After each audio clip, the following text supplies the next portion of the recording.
What's up guys et bienvenue dans cette nouvelle vidéo. Cette vidéo spéciale FAQ, on a recueilli toutes vos questions sur un petit bout de papier. Mais pour cette vidéo, je ne suis pas seul, je suis en présence de membres de l'équipe et aussi de présidents d'associations, notre association de base, l'association Airsoft Brivist.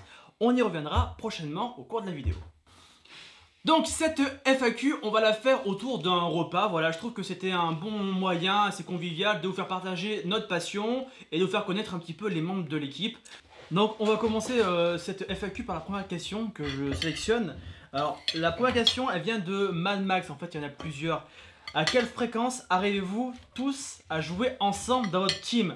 Et sur quel genre de partie avez-vous prévu de jouer dans les mois qui arrivent? C'est un peu complicationné quand même. Comme on parlait tout à l'heure, à peu près quand les planètes sont alignées, tous les 380 ans, on arrive à jouer ensemble. Ou alors tous les 30 février à peu près. Ça reste assez compliqué, mais ce qu'on fait généralement, c'est que y en a qui ont un job assez à responsabilité, donc c'est pas facile pour eux de se rendre disponible. Mais sinon, généralement, sur les parties, quand on monte faire un wall trigger, on est 4-5, on ramène quelques copains avec nous pour essayer de grossir les effectifs.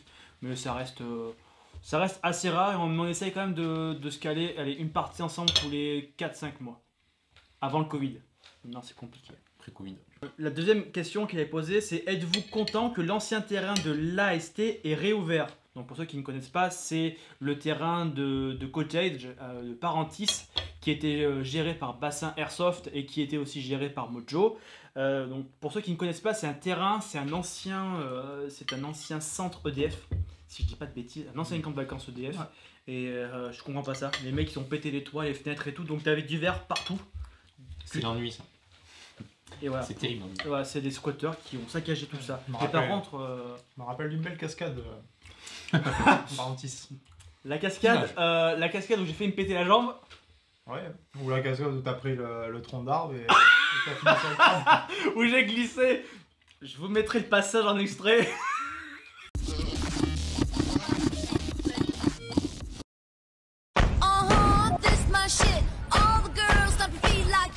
Putain de Dieu, c'était là, je pense que c'est là où je me suis fait le plus peur et le plus mal. Un peu plus général, une nouvelle mentalité positive revient dans l'airsoft. Point d'interrogation. Vos avis?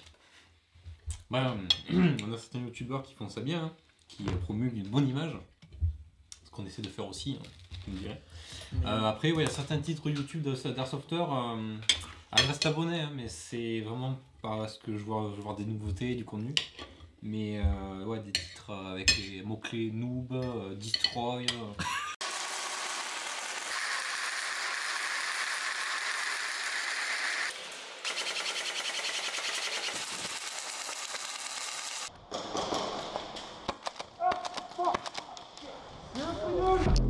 Oui et non, on va dire. Elle change, oui et non. Il y a toujours des cas un petit peu particuliers. Mais comme j'en parlais la dernière fois, on est vraiment sur du m'as-tu vu, c'est l'airsoft YouTube. Il faut que je fasse les plus belles actions, il faut que je fasse les plus beaux ci, les plus beaux ça. Et les mentalités changent un petit peu. Il y a certains autres youtubeurs qui sont plus discrets sur le sujet parce qu'ils se filment pas, ils veulent pas se changer du fait que voilà, c'est putaclic quoi. C'est juste ça qui va changer les mentalités. Maintenant tout le monde a 4 caméras sur lui. Et à côté, on veut tellement faire de belles actions qu'on va saloper le jeu et la mentalité. C'est hyper dommage parce que ça peut foirer vraiment une journée, une OP, rien que par des comportements comme ça. Ouais, ça peut aller très très vite. Hein. Une personne qui veut faire du frag et qui pense pas à l'objectif, ou c'est ce qu'on peut retrouver chez quand même certains types de joueurs, je trouve ça dommage. Ouais. Et comme un grand homme nous a dit, une OP réussie, ça vient juste des joueurs. 90%. 90%. C'est philosophe, Poupou. Alors là, une question qui est très personnelle. Et pour combien tu te rases la barbe? Ah ça fait longtemps qu'on lui demande, mais... Je dirais... je me rase la barbe. Allez. Je peux pas. Je peux pas, sinon je vais avoir 15 ans. J'ai une image à respecter. Autre question de Uju Bismuth. Est-ce que vous comptez organiser des OP sur 24 ou même 2 jours? Non! Alors, l'organisation d'OP, c'est une horreur. J'ai horreur de faire ça, c'est trop compliqué. Il y a des gens qui le font mieux que moi et qui ont plus le temps et plus la spécialisation voilà, et les moyens structurels de le faire. Pour tout ce qui est organisation de parties, on va plutôt partir chez des gens qui sont spécialisés comme French Battle par exemple, voilà, qui font des parties de A à Z, les bonnes OP, qui ont l'expérience, c'est super important. Mais sur un secteur beaucoup plus proche de chez moi, ben, il y a Alex qui est autour de la table, qui est président avec Vincent de l'association association Airsoft Briviste et qui organise une fois ou deux fois par an une OP spéciale sur votre terrain, quoi. La suite de la question, c'est quels sont les projets de la MSOC 19 dans les prochains temps? Les projets, on va dire que c'est assez compliqué de faire sur du long terme. Là actuellement, bah, nous on sort une vidéo par semaine, donc on a des projets bien sûr, des gros projets pour l'instant, pas trop. Ça va être vraiment des petites vidéos sympathiques. Là, la seule chose que je peux vous dire, c'est qu'on va faire un sujet sur le camouflage, qui est un gros sujet comme la vision nocturne. C'est un thème qui est super important. Et c'est en adéquation avec l'airsoft et je suis sûr que ça pourra aider pas mal d'entre vous et de savoir où se procurer, on va dire, le matériel pour se faire un truc vraiment ultra qualitatif. Il y a beaucoup de choses à dire sur ce sujet. Et il y a quand même des artisans en France qui sont spécialisés dans le camouflage. Donc camouflage 3D, donc en mode camouflage arbre ou végétation ultra dense. Ils font un travail de fou. C'est efficace. Et sinon, niveau parties, bah, des petites parties à droite à gauche. Là, on va rentrer dans une période assez difficile, l'hiver. Il y a des bons trucs qui se font, mais voilà, faut avoir les entrées. Et j'ai pas spécialement pour l'instant la motivation de partir à l'autre bout de la France, me geler les couilles. Voilà. Peut-être passer pour un fragile, mais je préfère passer un bon petit week-end au printemps, sous la pluie, que l'hiver, ouais. C'est compliqué. On se rappellera tous de Wichasso, il y a 5 ou 6 ans, l'OP en plein hiver. Nice. Ouais, bon voilà, l'airsoft, c'est gros rouge qui tâche, hein. Ça va. Bon, alors, autour de ce bourguignon, il est bon ou pas? Ouais, si les pommes de terre étaient épluchées, c'est là. L'enfoiré. Autre question de Florian Vino. Je crois que c'est sur Facebook. Je ne sais pas si déjà le sujet a été traité, mais le début de tout ça, c'est quoi? Pour ma part, ça remonte à mes 18 ans. Quand on m'a montré le premier 1911, je crois, un truc de chez Cybergun, un truc de l'espace, tu vois. J'ai fait waouh, c'est vraiment trop bien. Et après, je faisais des petites parties sauvages à côté de chez moi. Et toi, Vincent? J'ai eu ma première réplique à Noël et pareil, les parties sauvages, parce qu'à l'époque il n'y avait pas d'assaut dans le coin. Et on a commencé avec des springs avant ça. Un Gundam. Ça, c'est un Gundam. Ça, c'est le viol. Ça coûte, je peux comme une cinquantaine d'euros. Combien? 12 balles ça. 12 balles. C'est le Marui. Hein. Ouais, bah 12 balles. Et pour voir que c'est un truc, c'est un spring. C'est un spring. Un spring semi-automatique. Semi-automatique. Ah bah c'est du Marui quoi. C'est un spring semi-automatique et ben je peux te garantir que... Avec la même détente qu'un M3. C'est comme ça, tu vois, c'est un truc tout mignon. Le G26. Ah la farfouille, tu trouves de tout ce qu'elle mal. Hein. C'est toi qui as fait générer les jingles. Voilà, c'est ça. C'est très... Et ça franchement, en tant qu'humiliateur extrême, c'est top. Et toi Pierre, du coup, qui est le plus vieux autour de cette table. Et ouais, le plus vieux dans l'airsoft aussi. Oui, il faut bon. Et bah, moi j'ai commencé pareil avec un pote qui m'avait ramené, Mathieu. Ouais. Il m'a ramené à une partie et j'avais 17 ans. Oh et ouais. Je suis un délinquant de l'airsoft. Qu'est-ce que tu veux, c'est comme ça quoi. Et puis depuis, voilà, j'ai accroché comme ça quoi. Je veux dire, le début de l'airsoft pour toi, comment vous êtes arrivé là, où vous en êtes, d'où vient cette passion pour vous? On va commencer par le début. L'airsoft, j'ai toujours aimé ça, enfin les armes, les répliques, en tant que gamin j'étais obsédé par ça. Alors, comment vous êtes arrivé là? Et ben ça c'est... Enfin ouais, c'est compliqué, j'ai réfléchi avant à la question, mais déjà, l'airsoft, je savais pas que ça pouvait prendre vraiment une forme beaucoup plus poussée que maintenant. Voilà, le milsim et tout, des choses beaucoup plus concrètes vraiment qui sont Et très varié. et très variées. À la base, j'ai commencé comme tout le monde. Hein. J'avais une Akashima, j'avais une tenue CE avec un gilet de chez Taiwan Gun acheté trop cher. Et puis au final, il y a un ancien copain qui m'a dit vas-y, on monte une équipe d'airsoft. J'ai dit ok, je connaissais pas spécialement, ce que ça pouvait engendrer. Hein. Une addiction au gear par exemple, plus tard. Mhm. Et c'est parti de là, et puis de fil en aiguille, on a poursuivi notre inspiration Marsoc, et puis voilà, on en est là aujourd'hui. J'essaye par les vidéos que je fais et de montrer que l'airsoft, voilà, c'est accessible à tout le monde, qu'on peut avoir du bon matos à pas cher, et il faut arrêter de se dire que c'est parce que tu fais de l'airsoft à un certain niveau que tu es riche, que tu es ci, que tu es ça, qu'il faut obligatoirement acheter du crail. Tout le monde peut avoir une tenue très correcte avec un budget serré. C'est ma vision de l'airsoft, c'est pas qu'un truc élitiste, il en faut pour tout le monde. Voilà.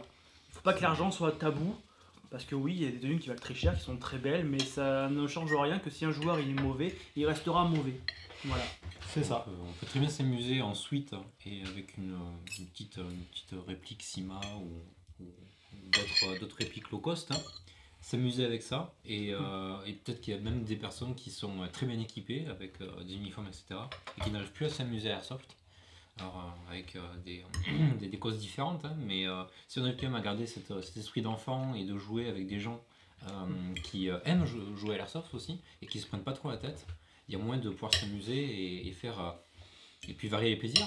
On peut jouer en milsim et puis le week-end d'après faire du speedsoft ou de la partie totalement roleplay et le fait de pouvoir faire ça, ça permet d'ajouter une diversité à la pratique qui fait qu'on peut ne jamais s'ennuyer en fait. Ça, et puis après tout le côté annexe à l'airsoft, quand on est rentré chez soi le soir, on peut commencer à bricoler sa réplique. Et là on peut commencer à rentrer dans les problèmes. Parce que bricoler, ok, c'est facile. Et réussir à faire quelque chose, donc on peut avoir un peu de chance.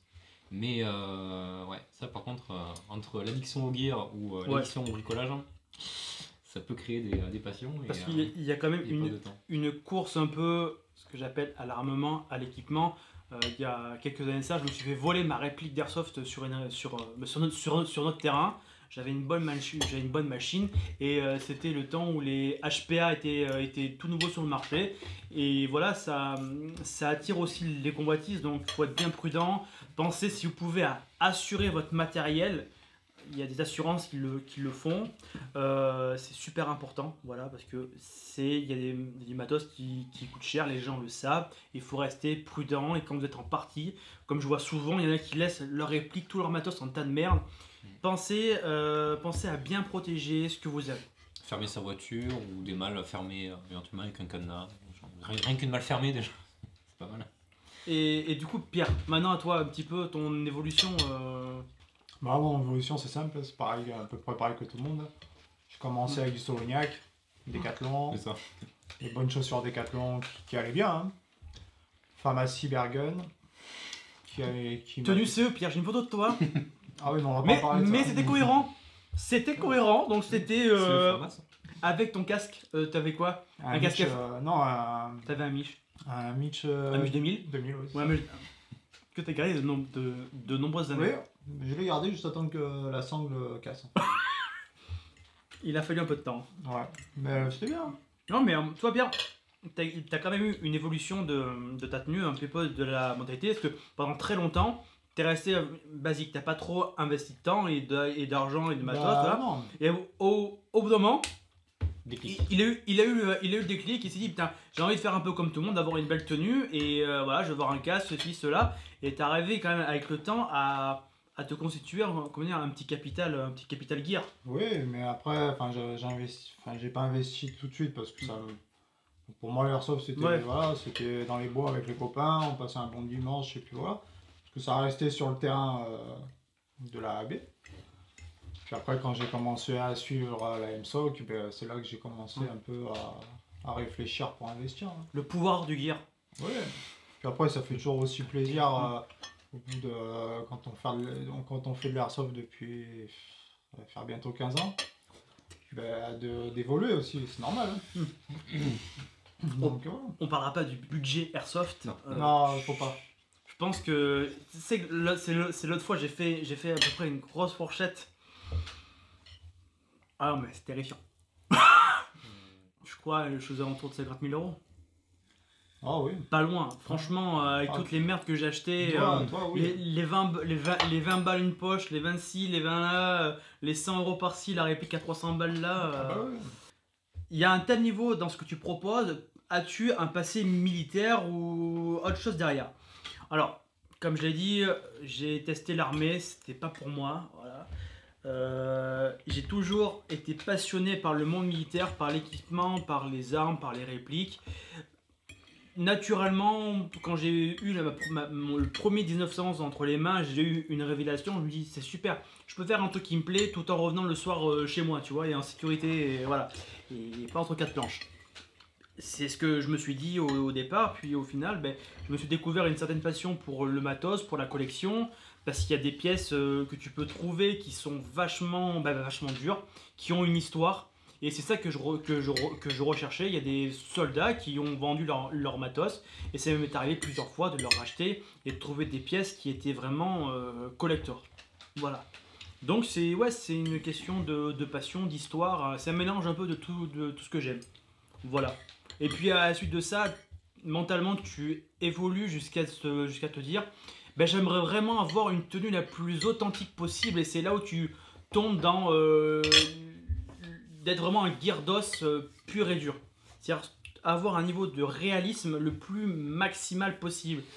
Mais à contrario, tu vas aussi t'attirer les foudres un petit peu des gens qui sont en face de toi parce qu'ils vont te dire le truc qui ressort à chaque fois, ouais mais c'est un jeu, c'est pas... là tu fais la guéguerre. Et ce que j'aime à dire à ça, c'est pas parce que tu aimes l'airsoft, que tu aimes le matos militaire, que tu veux être militaire. C'est comme si tu aimais les voitures et que tu veux être pilote de voiture, c'est pas systématique. Voilà. Mais ça engendre, bien sûr, ben, on parle de toi, parce que même dans ta famille, les gens ne comprennent pas que on a une culture en France de la version militaire qui est vachement entachée et qui est vachement, on va dire, qui est mal placé avec tout ce qui se passe en ce moment. Dès que tu fais le rapprochement airsoft, militaire, il y a un tas d'amalgames. Même si ça a tendance à s'améliorer un petit peu, c'est très difficile pour les passionnés d'être pris au sérieux. C'est juste ça, la crédibilité. Alors que le paintball, tu dis, je fais du paintball. Normal. C'est normal, parce que c'est un jeu. Tandis que l'airsoft, les gens, vu que c'est des répliques, ils ne savent pas faire la différence encore. C'est plus réaliste. C'est plus réaliste. Voilà, mais sinon, pour nous tous, on n'a aucun passé militaire. Même si on est dans la même passion, c'est pas notre kiff. Ben voilà, on rebondit sur la prochaine question de Frédéric Sirderf, pardon si je prononce mal. Comment ton entourage perso et pro perçoit ta passion en tant que personnage public sur YouTube? Alors, je vais commencer cette réponse. C'est une question qui est vachement pertinente parce que pendant longtemps, en fait, je me suis caché. Je fais de l'airsoft, pour moi c'était une honte. Tiens, tu fais de l'airsoft, je m'habille en militaire et je joue à la guerre. Pendant longtemps, j'ai eu ce cheminement dans ma tête qui m'a bloqué. J'avais une certaine honte d'en parler à mon entourage. Maintenant, ça va mieux parce qu'ils voient toute l'énergie que je mets dedans pour faire en sorte que ce soit beaucoup plus crédible et qu'on soit pas vu comme une bande de gamins dégénérés qui s'amusent à se tirer dessus. C'est cette vision vraiment de l'entourage pour moi qui vraiment, pour ma part, était un gros problème parce qu'on ne prend pas au sérieux. Qu'est-ce que tu veux faire plus tard? Ben, je veux être dans l'airsoft, je veux faire ci, je veux faire ça. Et tu prends un recul, tu te prends un arrêt, un uppercut. Ouais, mais c'est pas un métier ça. Et personnellement, moi je voudrais faire de cette passion mon métier.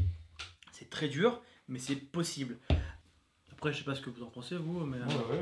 Après, moi, niveau famille, c'était pas... Ton père en fait quand même, hein. Ton père en fait. Hein. J'allais en venir. Ton père en fait, c'est un des plus anciens de l'association. Hein. Ouais, 67 ans, mais combien 65. 65 ans. Le plus ancien. 65 ans. C'est le Et, voyant. non, mais ouais, moi, la famille, bon, après, au début, ça les faisait rire parce que, comme a dit Fred à la question précédente, on est habillés comme des militaires, entre guillemets.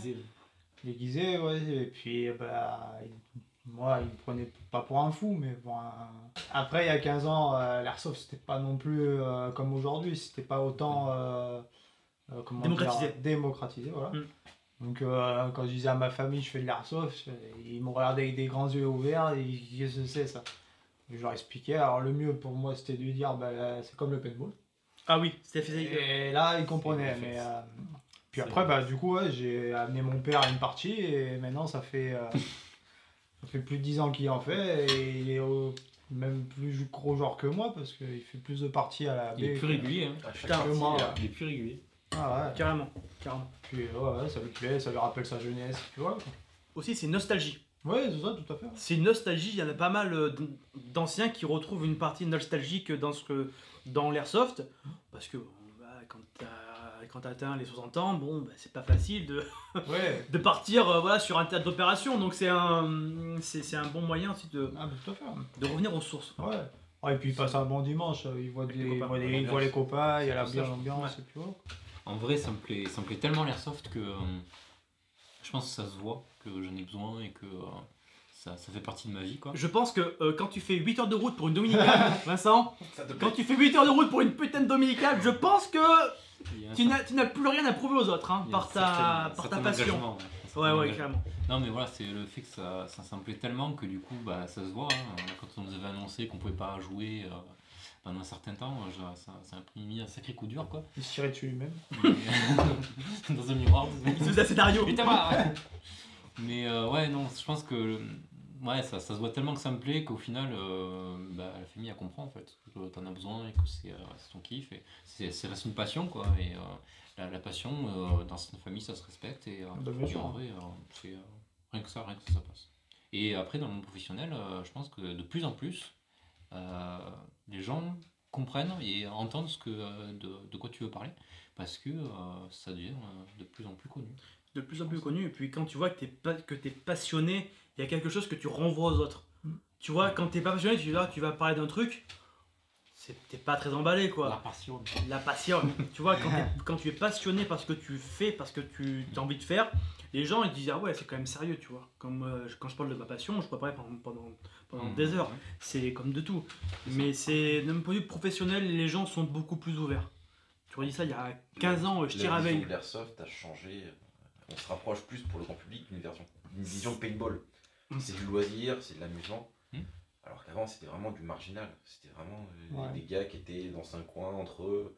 Ah, Maintenant, c'est ouvert des deux côtés en fait. Mais c'est ça, je vois au boulot, il y en a plein. Ouais, bah, pour faire une petite partie un dimanche, histoire de se défouler. Bah, comme fait, bon, je sais pas si on peut faire de la pub, mais Arcadia quoi. Saint-Vexin. Oui, bien sûr. Oui, Ils font des très bonnes parties, mais pas forcément des gens qui en font régulièrement quoi. Ouais, C'est des gens qui viennent, voilà, du C'est club public, quoi. du Ils viennent pour un dimanche ou une matinée, et puis voilà, et ils s'amusent, et puis ça leur plaît. Ça et puis n'existait voilà. pas, c'est vraiment nouveau. Ah quoi. non, Le fait c'est de nouveau, pouvoir rajouter cette activité-là au bundle laser game. Parce qu'il existait, c'était le paintball Paintball, quoi. c'est ça. En ce terme-là, si t'allais faire tu faisais du paintball une matinée, une journée, Ouais. alors que l'airsoft arrive à arriver aussi à faire ça. Donc c'est bien. C'est un peu plus dur. Voilà. Ce Plus qui dur. fait du mal, c'est l'aspect arme à feu. Ouais, c'est ça. C'est juste ça. Le travail des assos, il a fait pour beaucoup, toutes les assos en général. C'est un rapprochement avec le grand public. Ça y a fait quand même beaucoup sur la vision. Bien sûr, il y a des passages TV où tu vois des mecs qui tirent là, mais tu as aussi le monde de YouTube qui fait énormément. Ça, c'est quand tu vois qu'il y a des chaînes d'airsoft qui ont plus d'1 million de vues, 1 million d'abonnés, tu fais ah ouais, c'est balèze. Mais ça demande d'avoir un gros contenu, quoi.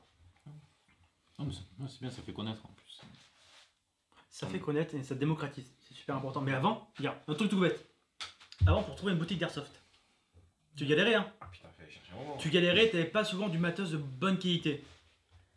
Maintenant, 10 ans après, Il y a quand même des leaders. En t'as France, des leaders en France de l'airsoft. Même au niveau mondial, t'as des gros fabricants. Maintenant, avant, t'avais un choix limité. Bien Mais ça sûr. coûtait très cher. Bien sûr. L'entrée de gamme, c'était déjà 300 € facilement. Mais Euh, puis il y a 15 ans, la réplique, tu as sorti de la boîte, tu jouais avec quoi. il n'y avait pas vraiment de possibilité de l'upgrader comme on fait maintenant, quoi. T'avais pas cet engouement de la performance. C'est ça. Moi, comme je l'ai dit tout à l'heure, j'avais un FAMAS Cybergun que j'ai gardé 4 ans. Il a jamais été ouvert et je l'ai jeté parce que le bloc au pub est parti avec la bille, quoi. Donc, c'était là j'ai avec la grosse batterie. Ouais, ça, une grosse batterie dans le garde-main. Et c'est à ce moment-là que j'ai dit, bon, faut que je la change. Oui. Du coup, j'ai acheté un joli LR300 qui était jusqu'à pas si longtemps que ça encore en partie. Et que mon père il a rentabilisé. Ton père, je pense qu'il a rentabilisé. Il a poncé, tu vois. Alors, pour faire de la pub, encore une fois, LR300 Evolution Airsoft, qui a duré presque 10 ans. Donc, et j'ai quasiment jamais ouvert. Donc, je pense que c'est une très bonne réplique. Alors, autour du fromage et du pinard, l'avant-dernière question. Alors, si tu devais arrêter le Marsoc, tu partirais vers quel inspi? Du russe.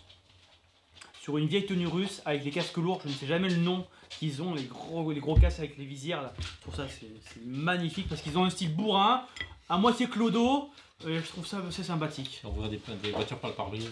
Voilà, sauter sur un pare-brise de voiture, les deux pieds en avant. Ça c'est le kiff. Après Vincent, toi t'as plein de tenues. Hein. Ouais, j'essaie de varier les plaisirs. Du coup, ça a du speedsoft, hein, un peu de russe, des tenues un peu sniper pour le faire à Norwich. Et puis plusieurs tenues Marsoc. Donc, moi je serais curieux de voir toute ta collection de gear. Franchement, ça fait longtemps qu'on se connaît, mais t'as tellement accumulé de choses. Parce que Vincent ne vend rien. C'est un syndrome, tu vois, je garde tout, je ne vends rien.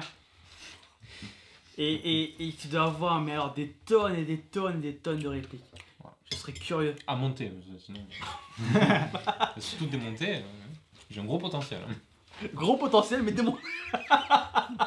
Et oui, quand t'as pas de thunes, bon bah tu te démerdes. De l'occasion et des réparations. Ouais. Toi Pierrot, toi t'es classique toi. Ah, moi je suis à l'ancienne. Une tenue, toutes les saisons, balèque. Mais est-ce que t'as encore ta tenue Soloniac du premier jour? Non. Il y a un alors il y a un temps. On a du dossier. Oui, putain, oui, on a du dossier. Oui, vous avez du dossier, je sais. Mais moi j'ai retrouvé des photos dossiers, j'ai fait non. J'avais acheté un gilet Taiwan Gun à l'époque, un truc comme ça. Multicam. Mais un multicam dégueulasse. Rose. Tu sais les roses là avec les mauvaises couleurs. Je me rappelle même du prix que j'avais acheté, c'était 80 € à un mec sur France Airsoft. Même, je me suis fait violer. Donc, 2 fois. Avec le recul, je me suis dit... Quand tu l'as porté. Ah ouais, parce qu'en plus c'est moche. je comprenais pas pourquoi. Je comprenais pas pourquoi est-ce qu'il y avait différentes teintes de multicam. Oui. Il y avait les multicam dont la licence c'était Cry et l'autre c'était la licence chinoise. La licence pas trop Cry quoi. Ouais non mais comme tout le monde j'ai commencé avec des tenues dégueulasses. Franchement... Le CE, j'ai encore cette vision de cette photo. AK-Sima, AK-74 Sima, donc en bois acheté chez Taiwan Gun pour une OP spéciale. Le gilet noir, dégueulasse. Acheté 65 € à l'époque. 65 €. Ah, et l'uniforme que mon oncle m'avait offert pour mes 18 ans. Et des Rangers, pas confortable. Je me rappelle, comme c'était hier. Mais j'ai eu des périodes comme ça, mais... Ah non, j'ai revu ces trucs, j'ai fait non... Bah maintenant, avec tout ce que je sais, avec tout ce que... Voilà, c'est plus facile. Mais avant, ouais, c'est ça, t'avais beaucoup moins de choix. Oui. Et t'étais vachement limité. Parce qu'à l'époque, ceux qui faisaient du beau multicam, c'était que des marques militaires. Et là, c'était pas même tarot.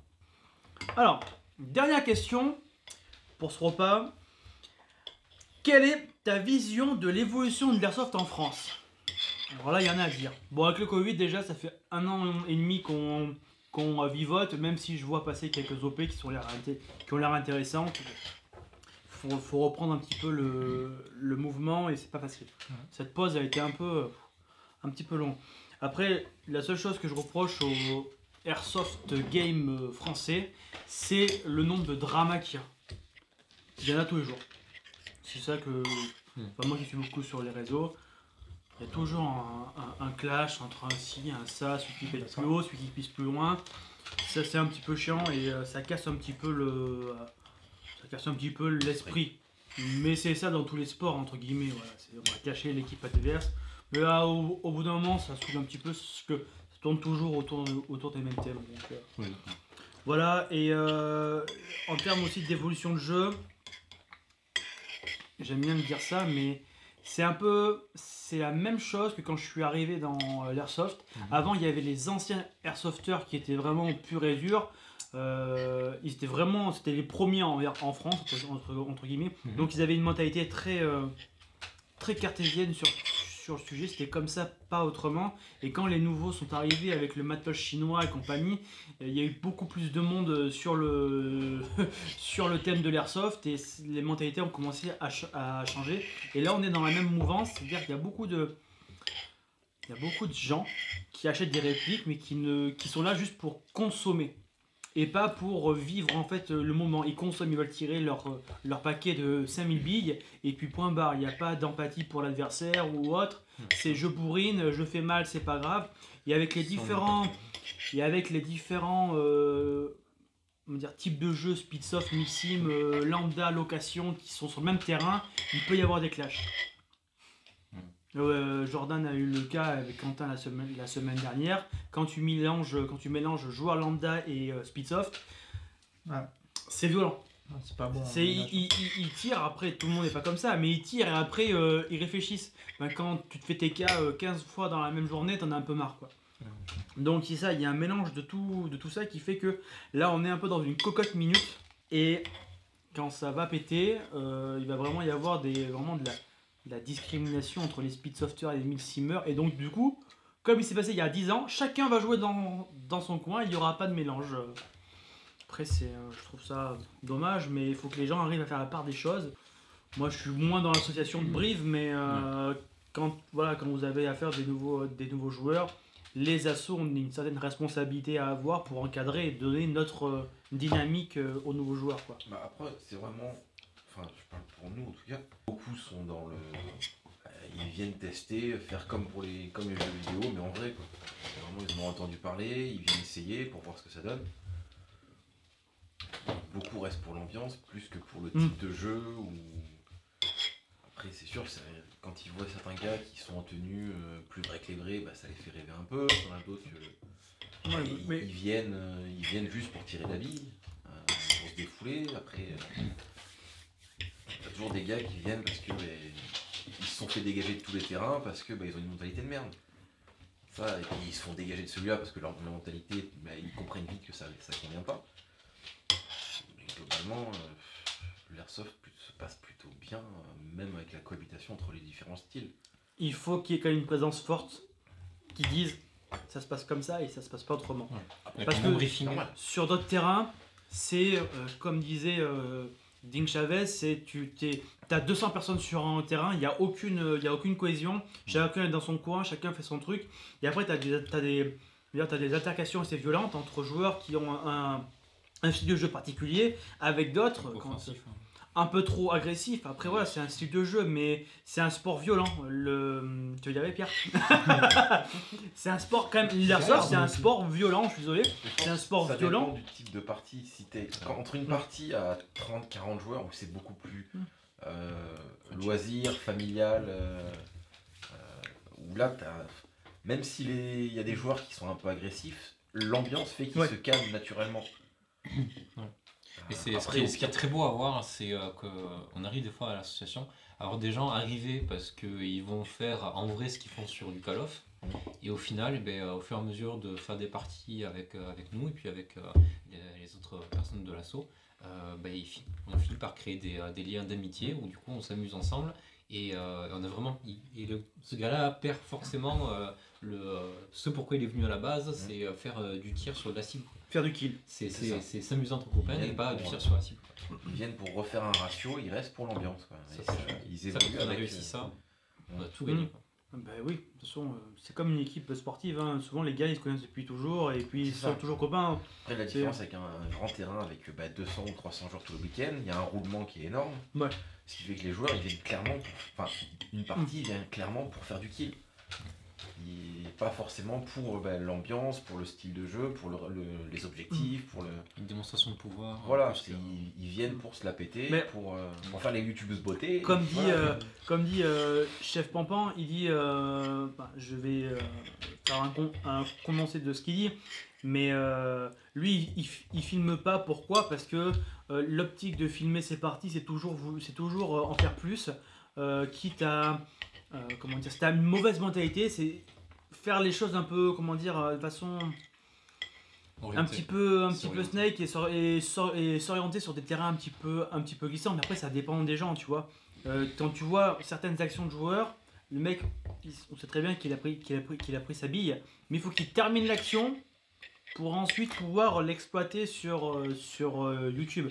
Et c'est ça, je veux dire que depuis qu'on filme, en fait, il y a un changement totalement radical du comportement du joueur dans la sauce. Moi, quand je rentre mes rushs, pour parler de mon cas, je me rends compte que des fois, je reste bloqué sur des situations où je sais pas quoi faire. Et quand je me regarde, je me dis, mais putain, bouge-toi, genre, laisse qui va, tu vas au moins faire un truc. Si tu fais toucher, c'est pas grave, tu reviens. Et des fois, j'ai tendance un peu temporiser. Alors, j'ai juste à y aller, puis c'est pas grave, on reprend du spawn si jamais ça se passe pas bien. Mais au moins, ça peut créer un petit déclic, quoi. Donc, y a ça. Après, j'ai deux petits points aussi, c'est par rapport à, donc, pour répondre à la suite de la question, c'est au niveau des passages chroniques. On a encore des passages chroniques qui se font avec la 0.20, etc. Et je veux pas jeter la pierre, mais c'est de la merde. Franchement, le passage en joue, ça devrait être vraiment universel, parce que là, on a fait une partie sur un terrain que je connaissais pas. Je me suis pris une bille, j'ai encore une cicatrice.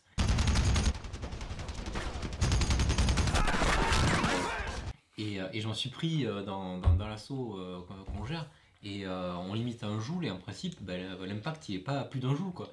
Et là, l'impact que j'ai, c'est, pardon, mais vu les dégâts que ça a fait, on était bien au-dessus de ça. Et c'est dommage parce que du coup, moi ça m'a quand même bien séché ce jour-là.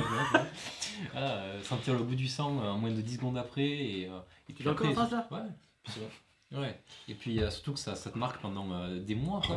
Alors c'est pas grave, hein. C'est le côté esthétique, on s'en fout un peu, on joue à l'airsoft. Mais en vrai, on n'a pas besoin de se faire mal, quoi. Et un jour, ça suffit largement pour s'amuser sans se faire mal, quoi. Mais dans la tête des gens, beaucoup de FPS, c'est-à-dire portée supérieure. J'espère pas que ça reste en tête, ça, quand même. J'espère pas. Bah ouais, mais quand tu expliques aux gens que quand tu as un pic qui est supérieur à 2 joules, c'est une arme. Ah bon? Bah oui, c'est une arme, donc si tu me fais mal, tu es responsable. C'est pas un jouet, là c'est une arme. Et les gens comprennent pas. Ouais, moi quand j'ai commencé à Airsoft... Notre mentalité, autre mœurs, c'est totalement différent. C'est pas aussi, la communication est beaucoup plus importante maintenant qu'il y a 15 ans. Oui, non, je suis d'accord, c'est pas ça. Mais moi, ce que je voulais dire, c'est que quand moi j'ai commencé, nous, notre but c'était d'avoir la réplique la plus puissante. Quitte à monter une batterie de voiture sur la réplique, c'était pas grave. Du moment que ça marchait très bien, et ça marchait fort. Bravo, ça. Ah ouais, c'était... Bon, je pense qu'on a répondu à la question. Alex, ne pas refaire surtout. Pour toi qui es président depuis déjà 2-3 ans, t'as vu l'évolution quand même un petit peu. Ah ben oui, il y a pas mal de jeunes qui viennent, qui testent, ils font quelques parties, puis après ils repartent, comme ils sont venus. Ils sont pas... Ouais, mais après c'est aussi la société qui a évolué aussi, on a beaucoup de déplacements, beaucoup de flexibilité, donc les jeunes ils viennent, ils s'installent à un endroit, ils en profitent tant qu'ils y sont, puis il n'y a pas d'attachement qui se fait. Toi qui peux trouver de l'airsoft un peu partout. Voilà, c'est aussi une force dans un sens, ça veut dire qu'il y en a un peu partout. Donc, je crois qu'on avait estimé à 100 000 joueurs en France. Donc c'est plus occasionnel ou plus régulier. Oui, il y a à peu près 100 000 personnes qui consomment l'airsoft. On va dire comme ça. Ouais, c'est vrai qu'il y en a de... chez nous, ça se passe de plus en plus bien, on va dire. C'est de mieux en mieux, quoi. Il y a de moins en moins de conflits. Les joueurs respectent les règles mieux qu'à cette période. Ça essaie de moins discuter. Après... Ouais, parce que quand même, vous avez fait un cadre. On a cadré le truc. Et c'est ce que beaucoup de gens essaient de faire. C'est très dur à mettre en place. Changer les habitudes, faire comprendre que c'est mieux de régler les répliques en joue et pas en FPS. C'est beaucoup de travail. C'est casser un petit peu ce qu'on a appris et remettre un petit peu en question ce qu'on a vécu et ce qu'on a appris sur le tas. Et c'est très dur. Avec le petit groupe de jeunes qui se sont pointés avec des répliques qui étaient à 2 joules et quelques, en passage chronie, tu m'as dit, bah là tu passes pas. Baisse ton grammage, fais quelque chose, mais là tu passes pas. Donc il y en a qui ont joué qu'au PA. Bah c'est une arme, c'est une arme. C'est exactement ce qu'on leur a dit. Hein. Là, passer 2 joules, tu changes de catégorie, t'es plus en jeu là. Là t'es sur autre chose là. Donc là tu joues pas avec. Ah bon, pourquoi? Bah, tu leur expliques et ça passe beaucoup mieux, il y a une compréhension qui se fait. Mais maintenant avec les chroniques qu'ils font, putain, ils t'expliquent tout. C'est les gars qui ont l'habitude de jouer entre potes dans un champ ou dans un bois, et puis après ils se disent tiens on va peut-être s'ouvrir vers une asso, un peu plus cadré, un peu plus avec plus de monde. Et puis il y a une résolution, mais il y a du coup de leur côté il y a aussi une évolution à faire. Et qui se fait de plus en plus. Parce que, après là, dans ce cas-là, tu passes des parties à la rage sauvage où les mecs, comme je disais tout à l'heure, ils veulent avoir la réplique la plus puissante pour aller plus loin, pour défoncer le copain, à des règles d'association. Donc forcément, ça les change un peu. Quoi. Ah oui.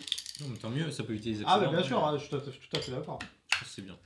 Donc si vous êtes une association et que vous savez pas trop, voilà, je vous invite à vous rapprocher de différentes chaînes YouTube qui expliquent mieux que nous actuellement le jeu Crypt, ce qu'on appelle, si j'ai pas de bêtises, Vincent, et à vous renseigner, à mesurer les puissances en joue, les pas en FPS. Ouais, c'est le meilleur conseil qu'on peut faire. Hein. Voilà, je pense que c'est... Pour l'organisation de partie, déjà, ça fait une super bon. Même d'un point de vue assurance, ils vont se baser sur la puissance sortie de canon. Si avec le grammage, ça passe au-dessus de 2 joules, l'assurance prendra pas en compte. Ah oui. Faut le savoir aussi, même si au chronie ça passait avec le 0,20 et le FPS, l'assurance s'en fout du FPS. Oui. Elle prend le texte de loi parle de joules, l'assurance va prendre les joules. D'accord. Donc pour tous les présidents d'associations avec qui j'ai pu me parler, gare aux fesses. Gare aux fesses, il y a un problème. Voilà. Bon, bah je pense qu'on a répondu à toutes les questions. On en garde un petit peu pour tout à l'heure. Mais c'est pas terminé. Non, alors, non, celle-là, Pierre, je la garderai, celle-là. Mon alopécie, les gens n'ont pas besoin de savoir. J'ai un cadeau pour toi, Pierre. Oh, de la part de l'équipe, le beau cadeau qui est juste derrière toi. Oh putain. Le beau en caméra embarquée. En caméra embarquée. Carte où, les gars? Non. Alors, c'est Mimi qui a fait le. Ah oui, parce que c'est bien emballé, je trouve. Oui, oui. Oh, des couches. Bravo, Céline. Elle voulait pas te dire. Mais il est pas de moi alors. Hein. Je suis stérile. Ah, c'est merde. Des couches, voilà. Wow. Non, c'est que j'avais plus de cartes. Alors, on ne joue pas que la boîte. Chercher un couteau qui coupe. Un couteau qui coupe. Merci.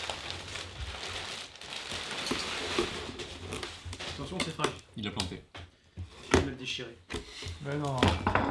Il a tout pété en plus. Mais non. C'est la violence. Oh là, ça a l'air joli ça. Ah, pour cacher ta future calvitie. Pour cacher ta future calvitie, voilà une belle casquette Raiders. Et après, c'est ce que tu voulais. Ah. C'est ce que tu voulais. Bon, je l'ai gardé. C'est de la part de l'équipe, voilà. Bon, merci, ça fait plaisir. J'en ai marre de te voir avec ton vieux truc. Un petit ambave. Bien joli. Eh bien, impeccable. Merci bien, les copains. Ah ben, voilà. Bon, j'espère que cette première partie de FAQ vous a plu. On va poursuivre tout à l'heure avec un autre membre qui n'a pas pu se débloquer pour ce midi, donc on va faire ce soir. Voilà. Bienvenue dans cette seconde partie de FAQ. Bon, hélas, je suis tout seul, donc du coup je vais répondre tout seul à mes questions. Je me sens un peu seul, oublié, c'est pas grave, je suis triste. Première question de cette deuxième partie de Chris Akaban. J'aimerais savoir si tu comptes faire une vidéo de présentation de toutes tes répliques. Alors oui, parce que c'est... Pour moi, c'est mes bébés, c'est mes bijoux. J'en ai quelques-unes que je vais vous montrer. Parce que chaque réplique a une histoire, en fait. Par exemple, celle-ci, c'est ma première PTW que j'ai achetée sur une aire d'autoroute entre Orléans et Paris. Donc c'était une grande aventure. Et voilà, donc je l'avais vendue une première fois. j'espère que la personne se reconnaîtra.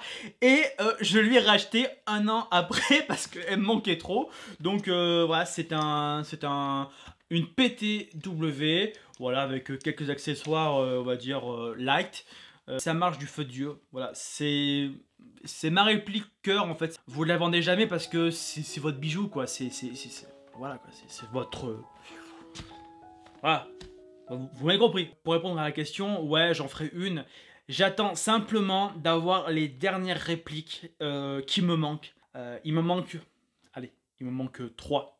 Il me manque 3, une qui est actuellement en upgrade, une qui est en construction, et la troisième que je vais pas tarder à rechercher, qui me botte, le Scar H de VFC que je recherche éventuellement, voilà. Donc pour l'instant les recherches ne sont pas faites, mais ça va être les 3 répliques qui me manquent avant que je fasse cette vidéo.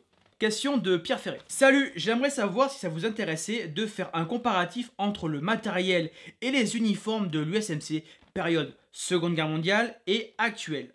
Alors oui, ça me plairait, sauf que je n'ai pas du tout les compétences, je n'ai pas les notions ni la connaissance sur les uniformes. Voilà, je vais pas rentrer dans les détails, mais ça peut être une vidéo éventuellement qui pourra se faire. Voilà, si un youtubeur est assez chaud pour écrire avec moi une vidéo et en parler, ça sera avec plaisir parce que j'adore l'histoire, j'adore l'évolution de la technologie, j'adore le matériel qui a été utilisé, et ça peut être une vidéo effectivement très intéressante. Je la note. Troisième question de Jage. Salut la MSOC, vous prenez part à quel type d'OP partie d'Airsoft? Alors on avait déjà répondu un peu à la question au début de la vidéo. Nous on fait de tout. On fait de tout parce que déjà on est une équipe assez hétéroclite. Il y en a qui n'ont pas spécialement envie de faire une OP de 2 jours ou 3 jours à l'extérieur. Il y en a qui aiment ça, d'autres qui sont moins disponibles. Donc on fait tout. Mais voilà, actuellement, ces dernières années, on a fait vraiment ce que je vais appeler entre guillemets des marathons. C'est-à-dire c'était Wall Trigger qui avait mis ça en place. C'était vraiment des parties samedi, dimanche et on canarde. Voilà, c'est ça actuellement qu'on fait depuis à peu près 1 an. Parce qu'avec le Covid, c'était compliqué. Mais sinon, on jouait beaucoup sur Bassin Airsoft, qui était un petit peu notre point de repère, voilà, niveau OP. Mais j'espère qu'on en fera avec d'autres équipes pour vraiment augmenter le truc d'un niveau au-dessus. Et notamment à French Battle qui ont des terrains monumentaux et on a envie d'aller se fight sur leur terrain et de jouer à leur scénario. Quatrième question de Beru59. Salut, ta préférence est pour le Marsoc. Une autre unité FR ou étrangère te passionne autant? Alors, me passionne autant? Non, parce que sinon j'aurais carrément une maison, chaque pièce de ma maison aurait vraiment un thème bien particulier. Là je pense que le Marsoc ça me prend déjà pas mal de place, de temps, d'investissement et compagnie. Donc non, je ne m'investirai pas dans une autre tenue, dans un autre groupe spécial. Parce que ça demande beaucoup de temps de recherche. On remuer de la merde pour avoir quelques informations. Donc non. Par contre, monter une tenue éventuellement un petit peu farfelue, inspiration russe à fin année 2000, ouais, ça me brancherait peut-être. Ouais, faire un mélange. Mais je partirai pas dans un autre truc. Autre question, le Geek59. C'est quoi ta marque préférée en réplique? As-tu une préférence pour le GVBR ou l'AEG? Est-ce que tu fais des modifications sur tes répliques? Alors, on va commencer par la fin. Les modifications sur mes répliques. Pour ceux qui me connaissent, je ne suis pas doué de mes 10 doigts. Au bout de 10 ans d'airsoft, je ne sais toujours pas changer un joint au pop. Bon, dans l'équipe, il y a Vincent qui était présent en première partie de vidéo. C'est notre mécano Vincent, voilà, il fait des machines de guerre, donc non. Moi, on va dire que je m'occupe du vestimentaire. Je suis le Karl Lagerfeld, je suis Christina Cordura. Christina Cordura. Merde. C'est la même chose, on a compris. Non, moi on va dire je vais modifier l'externe, je vais trouver les équipements et tout, mais je vais pas m'amuser à faire des modifications. Ça me fait chier, j'ai pas le temps. Après, pour répondre niveau question réplique, j'aime de tout. Mais j'ai des préférences. Comme je vous l'ai dit tout à l'heure, j'ai des PTW. C'est pas des AEG, PTW, c'est Systema qui en fabrique, ça veut dire Pro Training Weapon, parce que c'est des répliques qui sont au code 1.1, comme la marque Vipertech pour les GBBR. Mais voilà, moi je tourne essentiellement sur des PTW, parce que dans l'équipe, on est 3 à en avoir, donc des fois pour les chargeurs c'est beaucoup plus simple. Et non, j'aime bien le gameplay avec, j'aime bien la sensation que ça procure. Et elles ont toute une histoire, donc non, je peux pas jouer avec autre chose. Même, je vais vous montrer tout à l'heure, juste après, un AEG avec lequel je peux jouer parce que il est déter. Alors oui, ce ne sont pas les meilleures répliques du monde. Par contre, niveau fiabilité, quand c'est bien monté, quand c'est bien préparé, elles sont préparées par Pierre Sailly. C'est lui qui me fait toutes mes réparations, toutes mes upgrades. Et après, voilà, quand ça fonctionne, vous n'y touchez pas. Il n'y a pas besoin de toucher, c'est des machines, vous mettez une bonne batterie, vous faites le minimum d'entretien avec, il n'y a pas de souci. Voilà, tant que vous ne les trempez pas dans la flotte, ça marche très bien. Ensuite, niveau AEG. La seule exception avec laquelle j'ai joué récemment, c'était le MP7 VFC, je ne dis pas de bêtises, en AEG. Super, top. Et ça, donc ça c'est une brushless, moteur brushless avec un DSG, c'est une tuerie. Le seul défaut, il faut savoir que ça demande énormément de préparation, de travail. Donc c'est une réplique que je sors pas spécialement tout le temps, mais j'aime bien jouer avec. Pour la petite histoire, cette réplique, on l'avait achetée il y a à peu près 5 ou 6 ans. Elle a fait tous les membres de l'équipe. Et je l'ai récupéré parce que voilà, c'était quelque chose, bon déjà qu'il en avait dans le build, mais voilà, c'est une pièce de la MSOC, voilà, c'est pas un membre de la famille, mais on va dire que c'est un item qui se rapproche, voilà, c'est très sentimental pour moi qui suis très sentimental, voilà, je peux pas m'en séparer. Et puis voilà, il me manque quelques petits accessoires pour vraiment la monter comme j'ai envie. Il me manque un petit pec et tout, mais ça ne saurait tarder pour vraiment la compléter. C'est une tuerie. Ensuite, niveau GBBR. Alors, Marui pour moi, c'est la réplique, c'est la marque c'est un plug and play. Vous mettez le chargeur, vous réglez un petit peu le hop-up, vous mettez quelques pièces d'upgrade, et vous avez une tuerie fiable et relativement abordable. Donc ça, c'est le GBBR avec lequel je joue le plus souvent parce que ultra fiable. Jamais déçu. Jamais déçu. Et ça, c'est compter sur sa réplique quand on fait une partie. C'est ce qu'il y a de plus important. Voilà. Ne vous posez plus de questions. Si vous en voulez une, achetez-la. Autre question d'Alexis. As-tu déjà essayé de devenir tireur sportif? Je suis tireur sportif depuis peu. Ça coûte aussi cher que l'Airsoft. Voilà.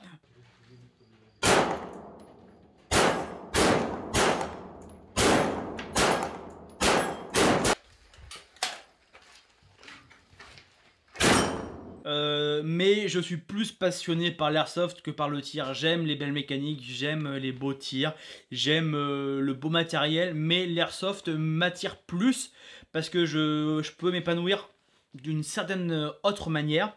Et le tir, voilà, comme je dis, le tir c'est comme le vélo, faut savoir en faire. J'ai franchi cette étape. Après, c'est d'autres domaines, c'est d'autres compétences et j'apprends beaucoup des autres tireurs parce que ce que j'ai remarqué, c'est que quand vous faites de l'airsoft et après du tir, et vous faites un paquet d'erreurs, que ce soit même au niveau sécurité, au niveau prise en main de l'arme, il y a des grosses lacunes, donc c'est mieux de faire du tir et après de l'airsoft par exemple. Voilà, mais souvent on fait l'airsoft et après du tir. Donc ça peut être intéressant si on veut développer certaines compétences cognitives et physiques. Donc très intéressant. Je ne regrette pas d'avoir fait je ne regrette pas de faire ce sport. Dernière question de Jack pour CSRD. Excuse-moi si je dis pas d'une traite, c'est compliqué. Alors, salut, qu'utilises-tu comme matériel vidéo, éclairage, prise de son et comme logiciel de montage? Combien de temps te prend la réalisation d'une vidéo? Alors là, on va dire que niveau éclairage, je suis assez classique pour le moment. Il va falloir que j'upgrade mon matériel parce que bon, bah, je suis de plus en plus limité dans ce que je veux faire. Donc là actuellement je suis sur des trucs assez basiques à 20-30 euros. L'éclairage c'est ce qui est le plus important. Je suis sur d'éclairage on va dire naturel et j'ai des spots un peu à droite à gauche. Niveau prise de son je suis sur un Rode, un micro canon et hélas qui n'est pas compatible avec tous mes téléphones.